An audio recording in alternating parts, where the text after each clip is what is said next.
হাগ্ৰামা দাবী কৰাৰ অৱস্থাত সেই দাবী কৰি থাকিব। গতিকে হাগ্ৰামা গুৰুত্ব নাই। আজিৰ তাৰিখত হাগ্ৰামা কোনো গুৰুত্ব নাই।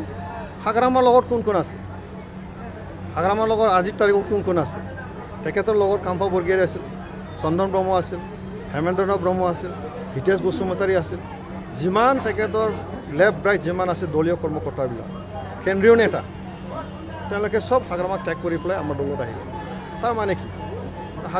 হাগ্ৰামা কি আছে আজিৰ তাৰিখত? গতিকে হাগ্ৰামা আজিৰ তাৰিখত কোনো ৰিলেভেঞ্চি নাই।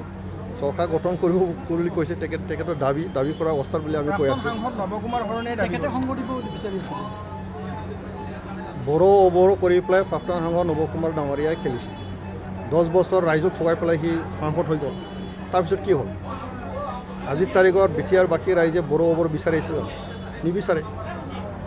ভাল পৰিৱেশ বিচাৰে, ভাল ৰাজনীতি বিচাৰে, সকলো জাতি জনগোষ্ঠীত কাম কৰিব পৰা এটা ভাল চৰকাৰ বিচাৰে, ভাল মানুহ বিচাৰে।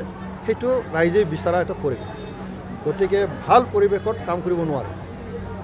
হাগ্ৰামাও কাম কৰিব নোৱাৰে আৰু আমাৰ কি কয় আমাৰ সাংসদ প্ৰাক্তন সাংসদ নৱসৰণী ডাঙৰীয়া তেখেতেও কাম কৰিব নোৱাৰে। তেওঁলোকে এবনৰ্মেল চিটুৱেশ্যনত কাম কৰা মানুহ, ভাল পৰিৱেশত কাম কৰিব নোৱাৰে। গতিকে আমিতো চব ঘটনাৰ লগত জড়িত, আমি চব বুজি পাওঁ এবনৰ্মেল চিটুৱেশ্যনত কি চলিব লাগে, ভাল পৰিৱেশত কি চলিব লাগে।